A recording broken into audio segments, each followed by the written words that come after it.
الحمد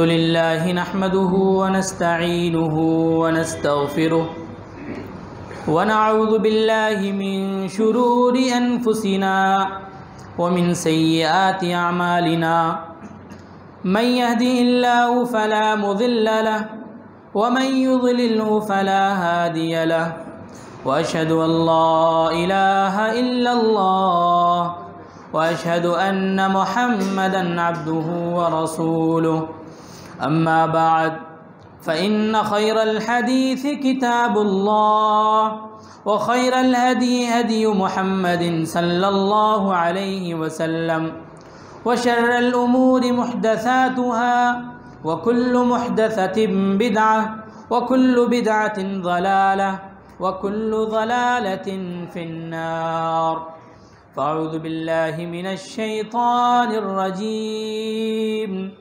قاف والقرآن المجيد بل عجبوا أن جاءهم منذر منهم فقال الكافرون هذا شيء عجيب أإذا متنا وكنا ترابا ذلك رجع بعيد قد علمنا ما تنقص الأرض منهم وعندنا كتاب حفيظ بل كذبوا بالحق لما جاءهم فهم في أمر مريج أفلم ينظروا إلى السماء فوقهم كيف بنيناها وزيناها وما لها من فروج والأرض مددناها وألقينا فيها رواسي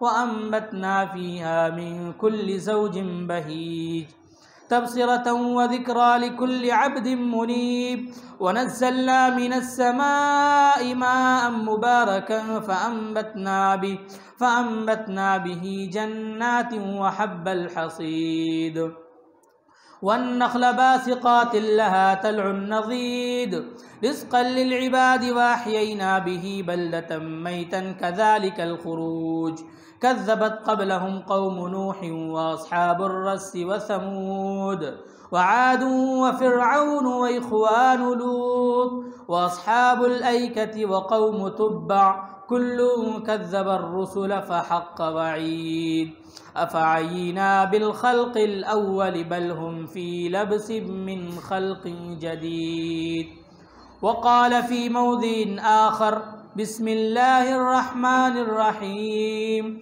يا أيها الذين آمنوا توبوا إلى الله توبة نصوحا عسى ربكم أن يكفر عنكم سيئاتكم ويدخلكم جنات تجری من تحتها الانہار۔ تمام قسم کی تعریف و توصیف، حمد و ثنا، کبریائی و بڑائی اس وحدہ لا شریک لہ کے لیے ہے جس نے ہم تمام انسانوں کو پیدا کیا، مسلمان بنایا، موحد بنایا، اشرف المخلوقات کے لقب سے ملقب کیا۔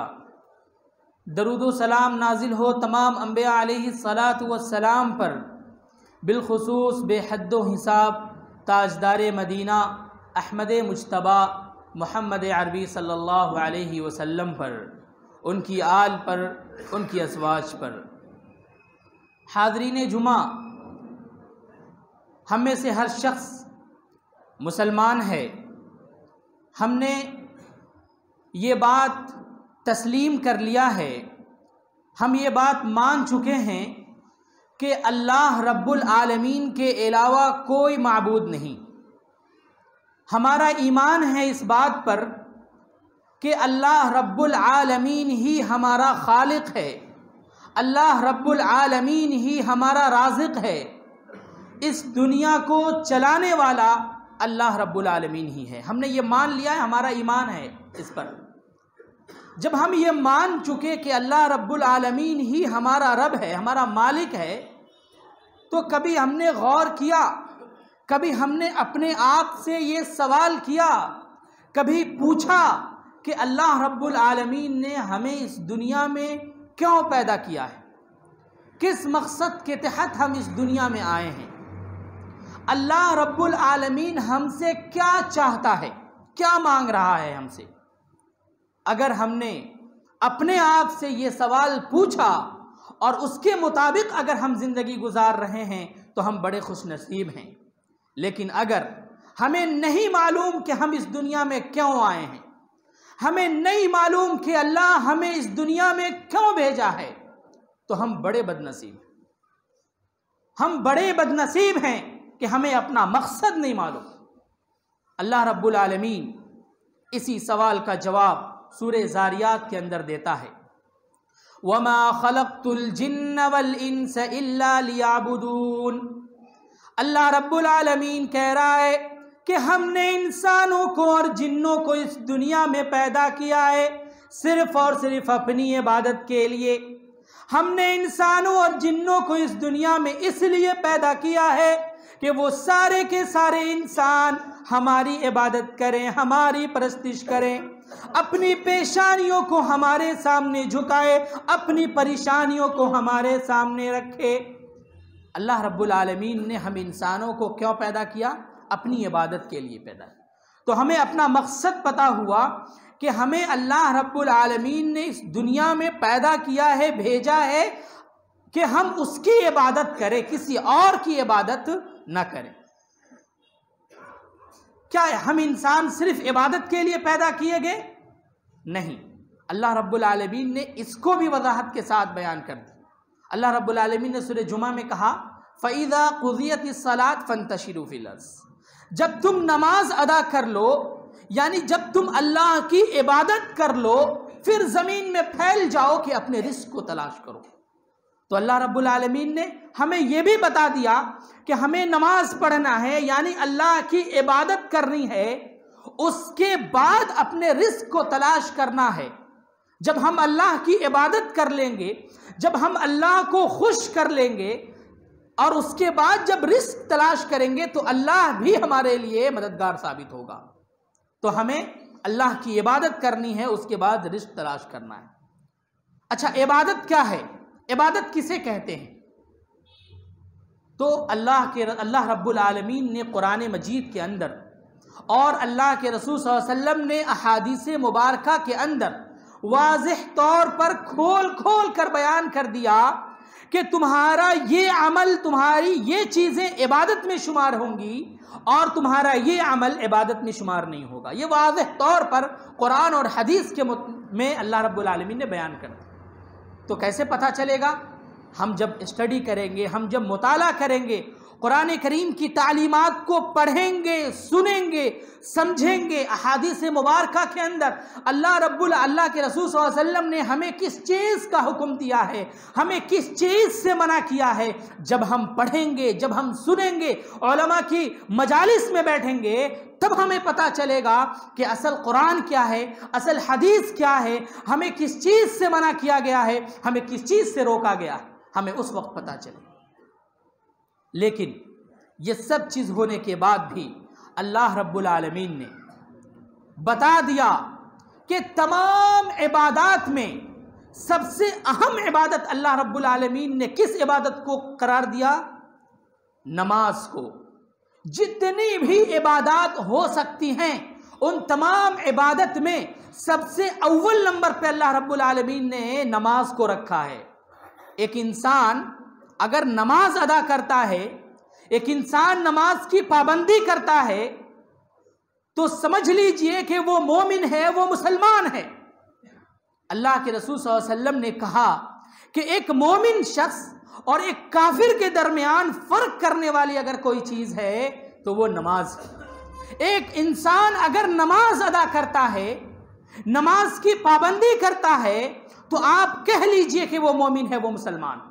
اور اگر ایک انسان نماز نہیں پڑھتا تو وہ مومن نہیں ہے، گرچہ وہ اپنے آپ کو کتنوں بھی شو کر لے کہ میں مومن ہوں، میں مسلمان ہوں، اپنا نام رکھ لے، اپنی ساری چیزیں مومن اور مسلمانوں کی طرح کر لے، لیکن نماز نہیں پڑھتا ہے تو حقیقی معنوں میں اللہ رب العالمین کے نزدیک وہ مومن نہیں ہو سکتا۔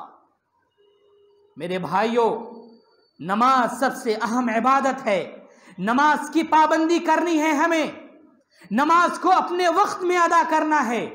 اللہ رب العالمین نے سورہ ماعون کے اندر ارشاد فرمایا وَيْلٌ لِّلْمُصَلِّينَ الَّذِينَ هُمْ عَنْ صَلَاتِهِمْ سَاهُونَ، ویل ایک جہنم کا طبقہ ہے، ویل ایک جہنم کا گڑھا ہے، ویل ہے ان نمازیوں کے لیے، جہنم کا ایک طبقہ ہے ان نمازیوں کے لیے، جہنم کا ایک گڑھا تیار کیا گیا ہے ان نمازیوں کے لیے جو نمازی اپنے نماز میں سستی و غفلت کرتے ہیں، کاہلی کرتے ہیں۔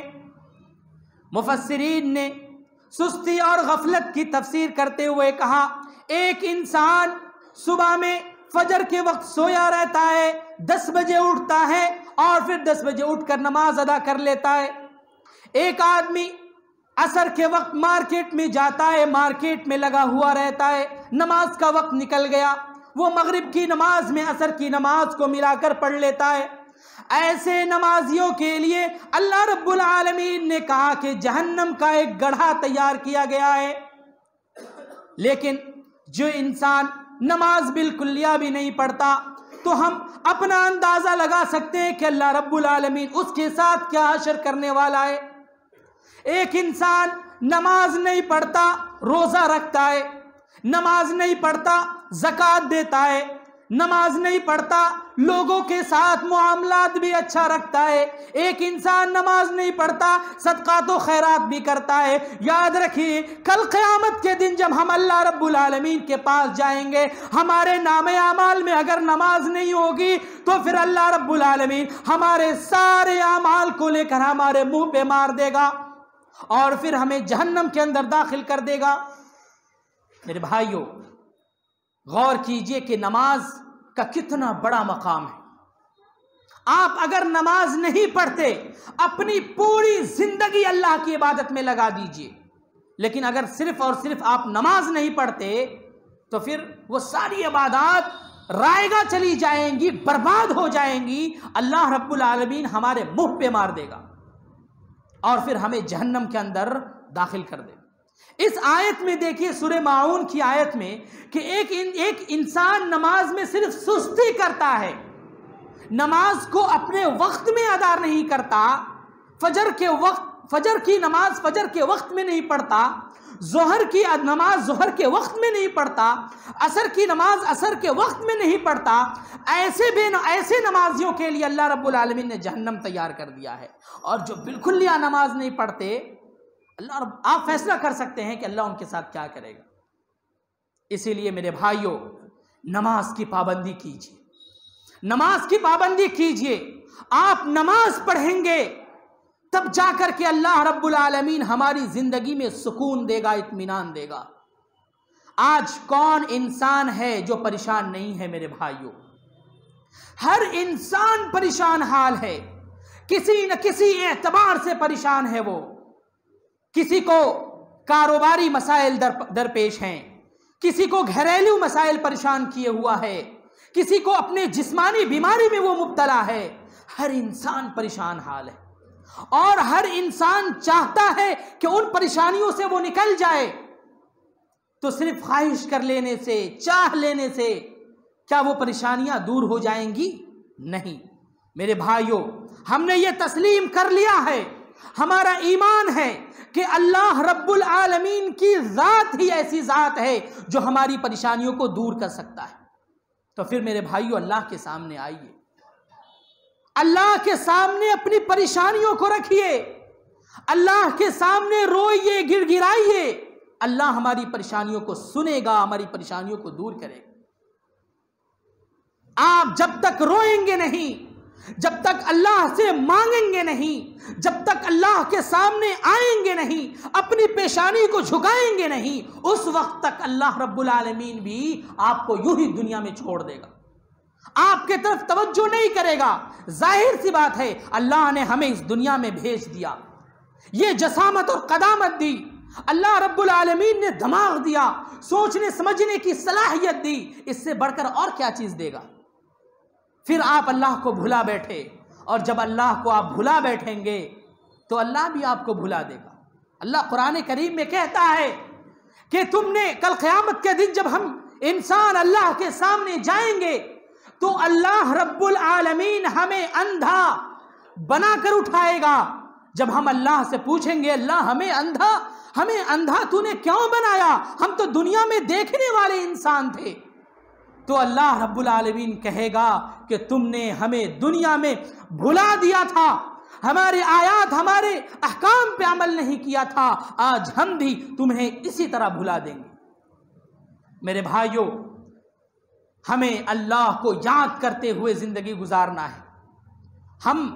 ہم اس دنیا میں پیدا کیے گئے ہیں اللہ کی عبادت کے لیے، تو آئیے اللہ کی عبادت کیجئے، اللہ کے سامنے اپنی پریشانیوں کو رکھیے، اپنی پیشانیوں کو جھکائیے۔ اللہ رب العالمین ہمیں معاف کرنے والا ہے، ہماری پریشانیوں کو دور کرنے والا ہے۔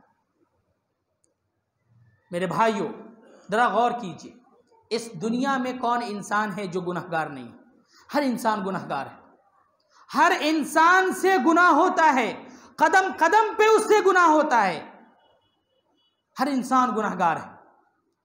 لیکن اللہ کے رسول صلی اللہ علیہ وسلم نے کہا کل بنی آدم خطاء وخیر الخطائین التوابون، آدم علیہ السلام کی ساری اولاد انتہائی خطا کار ہے، انتہائی سیاہ کار ہے، لیکن ان خطا کاروں میں، ان سیاہ کاروں میں، ان گنہگاروں میں سب سے بہتر گنہگار وہ ہے جو سب سے زیادہ اللہ سے توبہ کرنے والا ہو، استغفار کرنے والا ہو۔ وہ انسان سب سے بہتر انسان ہے جو گناہ کرنے کے بعد فوراً اللہ کے سامنے آتا ہے اور معافی مانگتا ہے۔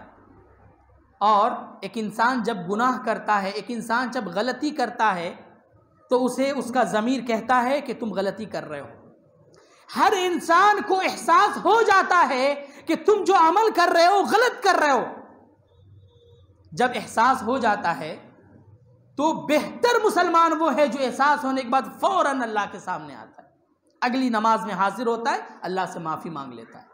لیکن احساس تو ہوتا ہے، لیکن دل مردہ ہو چکا ہے ہم انسانوں کا، ہم اللہ کے سامنے نہیں آتے۔ یقیناً ہم مسلمانوں کا دل مردہ ہو چکا ہے کہ ہم گناہ پہ گناہ کرتے چلے جاتے ہیں اور ہمیں احساس نہیں ہوتا کہ ہم اللہ سے معافی مانگیں۔ ایک گناہگار انسان اپنے گناہوں کا جب بوجھ محسوس کرتا ہے تو اللہ کے سامنے پلٹ آتا ہے۔ مثال کے طور پہ ایک انسان گناہ کر رہا ہے، ظلم کر رہا ہے، اور جب اس کی زندگی میں پریشانی آتی ہے تو وہ تب آتا ہے اللہ کے سامنے، ایک دو روز نماز پڑھتا ہے، معافی مانگتا ہے، چلے جاتا ہے۔ لیکن ایک مومن شخص کی یہ پہچان نہیں ہوتی کہ ایک گناہ کا جب بوجھ محسوس کرے تب اللہ کے سامنے آئے۔ ایک مومن شخص کا یہ شیوا نہیں ہوتا۔ ایک مسلمان اور ایک مومن، کامل مسلمان وہ ہے جو گناہ کرنے کے فوری بعد اللہ کے سامنے آتا ہے اور توبہ کرتا ہے، استغفار کرتا ہے۔ اللہ رب العالمین نے کتنا اچھا ہمارے لیے شیڈول بھی بنا دیا ہے کہ فجر کی نماز پڑھے اور فجر سے لے کر ظہر تک آپ نے جو گناہ کیا ظہر کی نماز میں آپ ادا کر کے اللہ سے معافی مانگ لیجیے، اور ظہر سے عصر کے درمیان آپ نے جو گناہ کیا عصر کی نماز میں مانگ لیجیے، اور عصر سے مغرب تو مغرب میں مانگ لیجیے۔ کتنا اچھا یہ وقت بھی اللہ رب العالمین نے ہمیں دیا ہے۔ میرے بھائیوں، یہ وقت دے دیا ہے اللہ رب العالمین نے، ہمیں فارغ البال بنایا ہے، ہمیں ابھی صحت اور تندرستی دی ہے کہ ہم مسجد میں آ سکتے ہیں۔ میرے بھائیوں، جب ہم مر جائیں گے، کل قیامت کے دن اللہ کے سامنے پیش ہوں گے، اس وقت اللہ رب العالمین جب ہم سے سوال کرے گا، ہمارے نام اعمال میں اللہ رب العالمین جب گناہ دکھائے گا تو ہم روئیں گے، چلائیں گے، گڑ گڑائیں گے اور اللہ سے کہیں گے اے اللہ ہمیں ایک مہلت دے دے کہ ہم دنیا میں جا کر عمل کر لیں، دنیا میں جا کر ایک نیکی کر لیں۔ اللہ رب العالمین ہماری ایک نہیں سنے گا۔ اللہ رب العالمین کہے گا کہ کل دنیا کے اندر تمہیں 5 وقت مؤذن بلاتا تھا ہمارے طرف، لیکن تم ایک بار بھی نہیں آتے تھے، تم ایک بار بھی نہیں آتے تھے، تم نے ہمیں بھلا دیا تھا، تم نے دنیا کی رنگینیوں میں مست ہو کر دنیا کی زندگی مزے سے گزاری تھی، آج آؤ تمہارے لیے یہ جہنم ہے بدلہ۔ میرے بھائیوں، کل قیامت کے دن جب ہم جہنم میں ڈالے جائیں گے اس وقت ہماری حالت کیا ہوگی؟ ہم اندازہ لگا سکتے ہیں۔ وقت ہے اللہ نے صحت دی ہے، تندرستی دی ہے، ہم اللہ سے معافی مانگیں، اللہ رب العالمین سے معافی مانگیں۔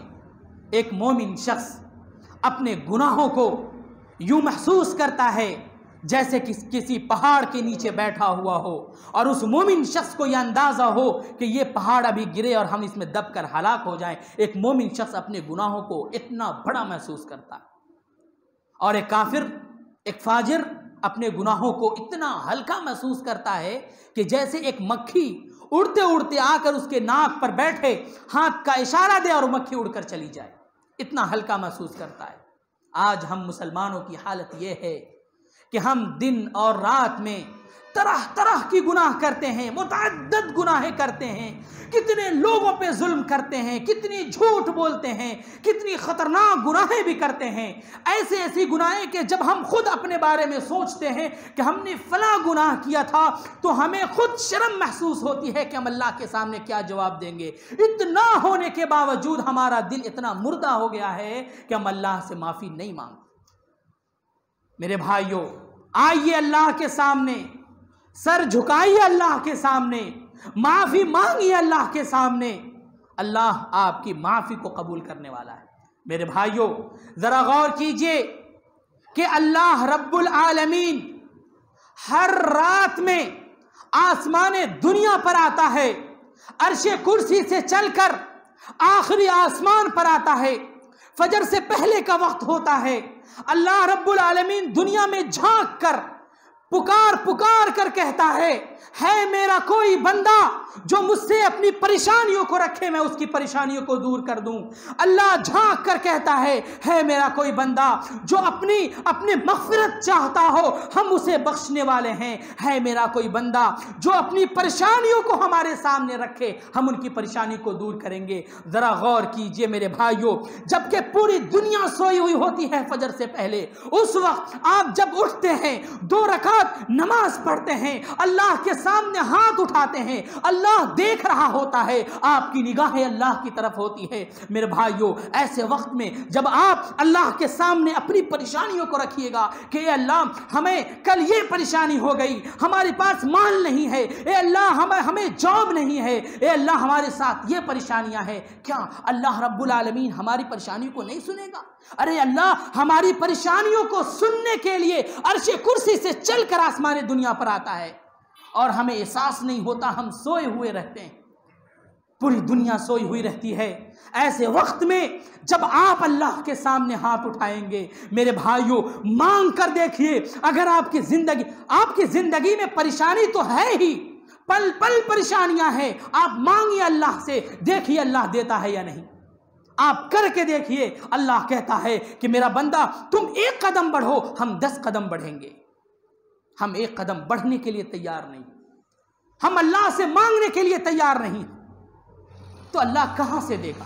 ہمیں پیسے کی ضرورت ہوتی ہے تو ہم اپنے بھائیوں سے قرض لیتے ہیں، مانگتے ہیں تو دیتا ہے، بار بار مانگتے ہیں تو دیتا ہے، ورنہ کوئی دیتا بھی نہیں۔ ہمارا اللہ ہم سے اتنا محبت کرتا ہے کہ ماں جو جتنا اپنے بچے سے محبت کرتی ہے، اس سے 70 گنا زیادہ اللہ رب العالمین ہم سے محبت کرتا ہے، اور ہم سے اتنا محبت کرنے والا اللہ، ہم اللہ سے مانگیں گے تو کیا اللہ نہیں دے گا؟ دے گا۔ میرے بھائیوں، ضرورت ہے کہ ہم اللہ رب العالمین سے مانگیں، ہماری پریشانیوں کو دور کرے گا۔ آج ہمارے سماج اور معاشرے کی حالت یہ ہے کہ طرح طرح کی برائیوں میں مبتلا ہیں، ہم سب طرح طرح کی برائیوں میں مبتلا ہیں، اور ہمیں ایسے لگتا ہے جیسے کہ انہیں ان گناہوں کے عذاب کا کوئی ڈر نہیں۔ ہمیں ایسا محسوس ہوتا ہے کہ ہم مریں گے ہی نہیں، ہمیں ایسا لگتا ہے کہ اللہ ہم سے پوچھے گا ہی نہیں۔ میرے بھائیوں، ایک عمل کے بارے میں، چاہے ذرہ برابر چھوٹا عمل کیوں نہ ہو، ذرہ برابر چھوٹا گناہ کیوں نہ ہو، کل قیامت کے دن اللہ رب العالمین اس کے بارے میں بھی ہم سے پوچھنے والا ہے۔ ہم کس گمان میں مبتلا ہیں، کس ظن میں مبتلا ہیں کہ ہم اپنی زندگی گزار رہے ہیں یوں ہی؟ نہیں، اللہ ہمیں پیدا کیا ہے عبادت کے لیے، اللہ پیدا کیا ہے کہ ہم اپنی زندگی میں عبادت کر کے اللہ کو خوش کر کے جنت کا حقدار بنائیں۔ ہم اس گمان میں نہ رہیں کہ دنیاوی زندگی کو مزے سے جی لیتے ہیں اور کل قیامت کے دن دیکھا جائے گا کلمہ تو پڑھ لیے نا اللہ معاف کر دے گا. نہیں، ایسا نہیں ہونے والا میرے بھائی. آپ کی زندگی میں کوئی عمل نہیں اور کلمہ پڑھ لی اور جنت میں داخل ہو جائیں گے. کلمہ پڑھنے کا یہ مطلب نہیں ہوتا کہ آپ نے اللہ کو تسلیم کر لیا. اللہ کو، رسول کو تسلیم کرنے کا مطلب یہ ہوتا ہے کہ اللہ رب العالمین نے قرآن مجید میں جو احکامات بیان کیے ہیں اس پر عمل کر کے دکھائیے. اللہ کے رسول صلی اللہ علیہ وسلم نے جو احادیث مبارکہ کے اندر جن چیزوں سے روکا ہے اس سے رک کے دکھائیے. یہ ہے کلمہ پڑھنے کا مطلب.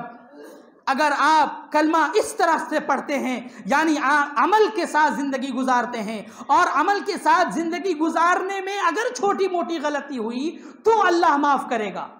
صرف آپ کلمہ پڑھ لیے اور کوئی عمل نہیں آپ جنت میں داخل ہو جائیں گے، یہ گمان میں نہ رہیے میرے بھائیوں. اللہ کے سامنے تو آنا ہوگا. واضح طور پر میں نے بتلایا کہ جو انسان نماز پڑھتا ہے وہ مومن ہے، وہ مسلمان ہے، اور مومن اور مسلمان ہی جنت میں داخل ہو سکتا ہے. یہ فیصلہ کر لیجئے میرے بھائیوں. آپ خود سے یہ فیصلہ کیجئے کہ آپ اگر نماز نہیں پڑھتے تو آپ تسلیم کر لیجئے کہ آپ مومن نہیں ہیں. آپ کو اللہ جنت میں داخل نہیں کر سکتا. یہ یاد رکھ لیجئے. آپ نماز پڑھنا ہوگا. ہم مومن ہیں، ہم مسلمان ہیں تو ہمیں نماز پڑھنا ہوگا. ہم نے اللہ کو تسلیم کیا ہے، ہم نے رسول کو رسول مانا ہے تو ہمیں نماز پڑھنا ہوگا، اللہ کے احکامات پہ عمل کرنی ہوگی. ہمارے معاشرے میں دیکھیے بہت سارے مسلمان شرک میں مبتلا ہیں اور انہیں احساس نہیں ہوتا کہ وہ شرک کر رہے ہیں. آپ دیکھیے ہمارے اپنے بھائی جو مسلمان ہیں، اللہ کو مانتے ہیں، وہ لوگ درباروں اور مزاروں پہ جاتے ہیں، ان کے سامنے سجدہ ریز ہوتے ہیں، انہیں حاجت روا مشکل کشا تصور کرتے ہیں، اپنی پریشانیوں کو ان کے سامنے رکھتے ہیں اور کہتے ہیں حل کر دیں بابا. یہ ہمارے مسلمانوں کی حالت یہ ہے. اور اس طرح کے یہ شرکیہ اعمال کرنے کے باوجود وہ اپنے اس طرز پر بالکل مطمئن ہیں اور انہیں کوئی بتاتا ہے کہ میرے بھائی یہ شرک ہے، شرک سے ڈراتا ہے، انہیں عقید توحید اختیار کرنے کی نصیحت کرتا ہے تو وہ آدمی، وہ مشرک مسلمان کہتا ہے کہ یہ برا کام ہے، یہ تو ہم نیکی والا عمل کر رہے ہیں، یہ کہتا ہے اور دھتکار دیتا ہے اس موحد کے اس تعلیمات کو. اور یہی نہیں بلکہ شرک کے علاوہ آپ چھوڑ دیجئے ہمارے معاشرے میں بہت سارے لوگ ہیں جو بدعات بھی کرتے ہیں.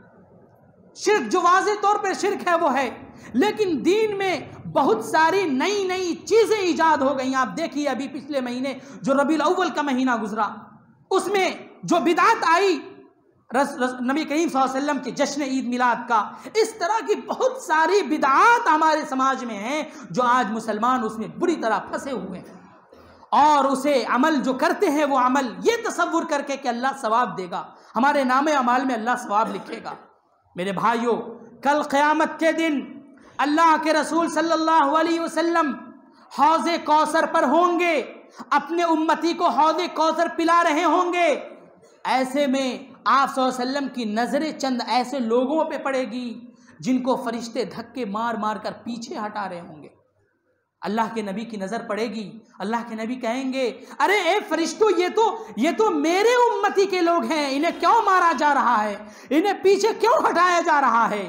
فرشتے کہیں گے اے اللہ کے نبی آپ کو نہیں معلوم تھا، یہ وہ لوگ ہیں جو آپ کے دنیا سے چلے جانے کے بعد ان لوگوں نے آپ کے دین کے حلیہ کو بگاڑ دیا تھا، آپ کے دین میں نئی چیزوں کا ایجاد کیا تھا. یہ وہ لوگ ہیں جو بدعات اور خرافات پہ عمل کیا کرتے تھے. اللہ کے نبی صلی اللہ علیہ وسلم جب یہ بات سنیں گے تو کہیں گے ارے دور ہو جا میرے امتی کے ایسے لوگ جنہوں نے میرے دین کے حلیہ کو بگاڑ دیا تھا، دور ہو جا میرے امتی کے ایسے لوگ جنہوں نے میرے دین کے حلیے کو بگاڑ چگاڑ کر لوگوں کے سامنے پیش کیا تھا. تو شرک اور بدعات یہ ایسی چیزیں ہیں کہ اللہ کے نبی کے پاس، اللہ رب العالمین کے پاس قابل قبول نہیں ہے، وہ مردود ہے. آپ شرک پہ چاہے آپ مزاروں پہ جائیں، چاہے آپ جو بدعات دین میں نئی نئی چیزیں ایجاد ہوئی ہیں اس پر عمل کریں، یہ چیزیں قابل قبول نہیں ہوگی۔ یہ بھی آپ تو عبادت، آپ کے دل میں کیا ہوتا ہے کہ آپ تو عبادت سمجھ رہے ہیں اسے، لیکن حقیقی معنوں میں یہ عبادت نہیں ہے۔ اب دیکھیں ایسے لوگ مزاروں پہ جاتے ہیں، غیر اللہ کے سامنے جاتے ہیں، مسجد میں نہیں آتے، اللہ کے سامنے آ کر نہیں معافی مانگتے، نماز نہیں پڑھتے، تو اللہ معاف نہیں کرے گا، اللہ اسے جنت میں داخل کر ہی نہیں سکتا۔ میں نے شروع میں کہا کہ ایک انسان نماز پڑھتا ہے اور دیگر سارے نماز نہیں پڑھتا اور سارے اعمال کرتا ہے، پھر بھی وہ جنت میں داخل نہیں ہوگا۔ یہ شرک، یہ بدعات، یہ خرافات، اس پر عمل کرنے والے لوگ آج ہمارے سماج میں بیٹھے ہوئے ہیں۔ میرے بھائیوں، ان شرک و بدعات کو چھوڑیے، ایک اللہ کے احکام پر عمل کیجیے، اور رسول صلی اللہ علیہ وسلم نے ہمیں جس چیز کا حکم دیا ہے اس پر عمل کیجیے۔ شرک و بدعات کے علاوہ بہت سارے ایسے بھی جرائم ہیں جو آج ہم مسلمانوں میں بری طرح رچ بس چکے ہیں، جیسے ذکر کیا کہ نماز نہیں پڑھتے، روزہ نہیں رکھتے، زکوٰۃ بھی نہیں دیتے، لوگوں کے ساتھ صلہ رحمی کا معاملہ نہیں کرتے ہیں، والدین کے ساتھ بدسلوکی کرتے ہیں، لین دین کے معاملات میں جھوٹ بولتے ہیں، جوئے بازی، رشوت خوری، سودی کاروبار، ان ساری چیزوں میں آج ہمارے مسلمان ملوث ہیں، اور ملوث ہونے کے بعد وہ تسلیم کرتے ہیں کہ گناہ ہے، لیکن چھوڑتے نہیں ہیں، نہیں چھوڑتے، نہیں مانگتے اللہ کے سامنے، نہیں روتے اللہ کے سامنے۔ ہونا یہ چاہیے تھا کہ ان گناہوں کے بوجھ کو اپنے اوپر محسوس کرتے، اپنے اندر اس گناہوں کی حرارت کو محسوس کرتے، اللہ کے سامنے آتے، معافی مانگتے، اللہ کے عذاب سے بچنے کے لیے اللہ سے معافی مانگتے، تو یہ توفیق نہیں ہوتی ہم مسلمانوں کو۔ حضرت انس رضی اللہ تعالی عنہ اپنے دور کے لوگوں سے کہا کرتے تھے، اے لوگو، تم لوگ جو عمل کر رہے ہو اس عمل کو بال سے بھی باریک سمجھتے ہو، ہم نبی کریم صلی اللہ علیہ وسلم کے زمانے میں یہ جو عمل کر رہے ہو گناہ، یہ جو گناہ والا عمل کر رہے ہو، ہم نبی کے زمانے میں اسے بہت بڑا تصور کرتے تھے۔ یعنی انس رضی اللہ تعالی عنہ صحابی تھے، اللہ کے رسول کے زندگی کے بعد جو صحابہ کرام کا دور تھا، تو صحابہ کرام کے دور میں صحابہ کرام جو غلطیاں کرتے تھے، گناہ کرتے تھے، انسان ہونے کے ناطے جو چھوٹی چھوٹی غلطیاں ہو جاتی تھی، ان چھوٹی چھوٹی غلطیوں کے بارے میں حضرت انس کہتے تھے کہ تم اسے معمولی سمجھ رہے ہو، ہم نبی کے زمانے میں ان گناہوں کو بہت بڑا گناہ تصور کرتے تھے، اور آج بڑے بڑے گناہ، آج ہم اس کو چھوٹا گناہ تصور کرتے ہیں۔ یہ سودی کاروبار، جوئے بازی، رشوت خوری، ماں باپ کے ساتھ معاملات اچھا نہ کرنا، لوگوں کے ساتھ دھوکہ دینا، یہ بڑے گناہ ہیں، کبیرہ گناہ ہے۔ ان گناہوں کا تو صحابہ کرام کے دور میں تصور ہی نہیں تھا، تصور نہیں تھا ان گناہوں کا، اور آج ہمارے سماج میں تصور تو ہے ان گناہوں کا، ہے، لوگ کر رہے ہیں لیکن بالکل معمولی سمجھ رہے ہیں۔ میرے بھائیوں، ان گناہوں کو معمولی نہ سمجھیں، انہی معمولی گناہوں کی وجہ سے اللہ آپ کو جہنم کے اندر داخل کر دے گا، آپ جہنم میں چلے جائیں گے، اور جب جہنم میں جائیں گے روئیں گے، چلائیں گے، اللہ رب العالمین بالکل بھی نہیں سنے گا آپ کی۔ اسی لیے اللہ رب العالمین نے ابھی ہمیں وقت دیا ہے، ابھی ہمیں صحت دیا ہے، تندرست بنایا ہے، ہم مسجد تک چل کر آ سکتے ہیں، تو اللہ کے سامنے آئیں، نماز پڑھیں، روئیں، گڑ گڑائیں، معافی مانگیں۔ اللہ رب العالمین کہہ رہا ہے وَاسْتَغْفِرِ اللَّهِ إِنَّ اللَّهَ كَانَ غَفُورًا رَحِيمًا، اے نبی آپ استغفار کیجئے تاکہ اللہ رب العالمین آپ کو بخش دے۔ دوسری جگہ اللہ رب العالمین کہتا ہے وَتُوبُوا إِلَى اللَّهِ جَمِيعًا أَيُّهَا الْمُؤْمِنُونَ لَعَلَّكُمْ تُفْلِحُونَ، اے مومنو تم سب کے سب اللہ رب العالمین کے جناب میں توبہ کرو، اللہ رب العالمین تمہارے گناہوں کو بخش دے گا۔ اور ایک دوسری آیت میں اللہ رب العالمین کہہ رہا ہے یا ایھا الذین آمنوا توبوا الی إِلَى اللَّهِ تَوْبَةً نَّصُوحًا، اے مومنو، اے مسلمانوں، اللہ رب العالمین کے سامنے آؤ، سچی اور خالص توبہ کرو۔ ممکن ہے تمہارا رب تمہارے گناہوں کو مٹا دے اور تمہیں ایسے باغات میں داخل کر دے، ایسی جنت میں داخل کر دے جس کے نیچے نہریں جاری ہیں۔ نورہم یسعی بین ایدیہم وبایمانہم یوم لا یخزی اللہ النبی والذین آمنوا معہ۔ اس دن، کل قیامت کے دن، اللہ رب العالمین اپنے نبی اور اس کے ماننے والے کو رسوا نہیں کرے گا، اور اس دن مومنوں کے سامنے ایک نور ہوگا، ایک روشنی ہوگی، جبکہ اس روز اندھیرا ہوگا، تاریکی چھائی ہوئی ہوگی۔ لیکن مومن، مسلمان، جس کے سامنے اللہ رب العالمین روشنی دیں گے، اور یہ مومن دعا کر رہے ہوں گے، ربنا اتمم لنا نورنا واغفر لنا، اے ہمارے رب ہمیں کامل نور عطا فرما تاکہ ہم جنت تک جا سکیں۔ تو کل قیامت کے دن اللہ رب العالمین ہم مومنوں کو، ہم مسلمانوں کو، یعنی وہ مومن، وہ مسلمان جو قرآن پر، حدیث کے مطابق اپنی دنیاوی زندگی کو گزارا ہوگا، تو کل قیامت کے دن ان کے لیے یہ روشنی عطا کی جائے گی۔ کل قیامت کے دن اللہ رب العالمین اسے جنت کے اندر داخل کر دے گا۔ میرے بھائیوں، آج کے خطبہ کا خلاصہ یہ ہے کہ ہم میں کا ہر شخص پریشان حال ہے، ہر شخص کسی نہ کسی اعتبار سے پریشان ہے۔ تو ان پریشانیوں سے، ان مشکلات سے نکلنے کا راستہ ایک ہی ہے، وہ اللہ رب العالمین کا راستہ ہے۔ اللہ رب العالمین کے سامنے آپ آئیے، اللہ کا تقاضا ہے، اللہ رب العالمین کا یہ مطالبہ ہے ہم انسانوں سے کہ ہم اللہ کی عبادت کریں، اور اللہ کا مطالبہ ہے ہم سے کہ ہم اپنی پریشانیوں کو اللہ کے سامنے رکھیں۔ جب اللہ ہم سے مطالبہ کرتا ہے کہ تم اپنی پریشانیوں کو ہمارے سامنے رکھو، ہم تمہاری پریشانیوں کو دور کرنے والے ہیں، تو ہمیں چاہیے کہ ہم اللہ کے سامنے آئیں۔ میرے بھائیوں، ہم اللہ رب العالمین سے دعا کرتے ہیں، اللہ رب العالمین ہم تمام لوگوں کو نیک بنائے، اللہ رب العالمین ہم تمام لوگوں کو قرآن اور حدیث کے مطابق زندگی گزارنے والا بنائے۔ اللہ رب العالمین سے ہم دعا کرتے ہیں، اے اللہ ہمیں توفیق دے کہ ہم 5 وقت کی نماز پابندی کے ساتھ مسجد میں آ کر نماز ادا کریں۔ ہم اللہ سے دعا کرتے ہیں کہ اے الہ العالمین تو ہمیں توفیق دے کہ ہم اپنے گناہوں سے معافی مانگیں۔ اے الہ العالمین تو ہم تمام لوگوں کے گناہوں کو بخش دے، ہم تمام لوگوں کے لغزشوں کو بخش دے، تاکہ ہم اس دنیا میں بھی سکون حاصل کر سکیں، کل قیامت کے دن بھی اے اللہ ہمیں سرخروئی حاصل کرنا اور ہمیں جنت میں داخل کرنا۔ آمین۔ وما توفیق الا باللہ۔ بارک اللہ لنا ولکم فی القرآن المجید، ونفعنا وإیاکم بالآیات والذکر الحکیم، انہ تعالی جواد کریم، ملک بر الرؤوف الرحیم۔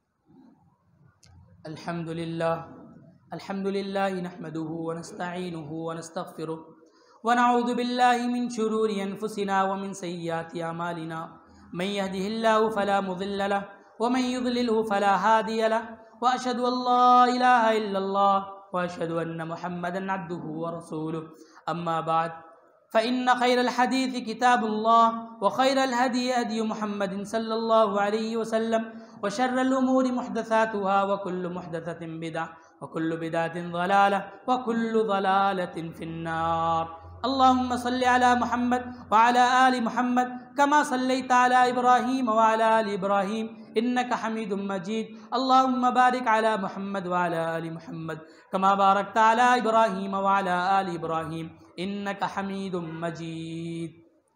إن الله يأمركم بالعدل والإحسان وإيتاء ذي القربى وينهى عن الفحشاء والمنكر والبغي يعظكم لعلكم تذكرون۔ اذكروا الله يذكركم وادعوه يستجب لكم، ولذكر الله تعالى أعلى وأولى وأجل وأتم وأكبر۔